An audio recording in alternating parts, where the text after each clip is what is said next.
المان افغانستان کې زموږ د پوځي حضور له تمدید وروسته طالبانو د درنو بریدونو تیاری نیولی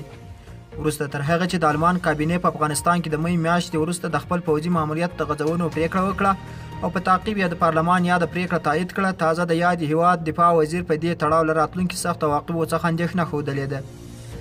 د الجزیرې په حواله المان د دفاع وزیر یوې خبري ناستې ته ویلي که زموږ ځواکونه د روان اپریل میاشتې له 10 نیټې وروسته هم افغانستان کې پاتې شي طالبان به یې هیڅکله ونه زغمي. نوموړي ویلي طالبانو د سترو بریدونو لپاره چمتووالي په حالت کې دي او ښایي زموږ د ځواکونو لپاره هلته ستر خطرونه رامنځته شي. وروسته تر هغه چې موږ افغانستان کې د ځواکونو د تمدید پریکړه وکړه موږ ته لوی ګواښ متوجه شو ځکه چې ښکاره طالبانو د اپریل تر میاشتې وروسته په لوړه کچه د بریدونو لپاره تیاری نیولی دی.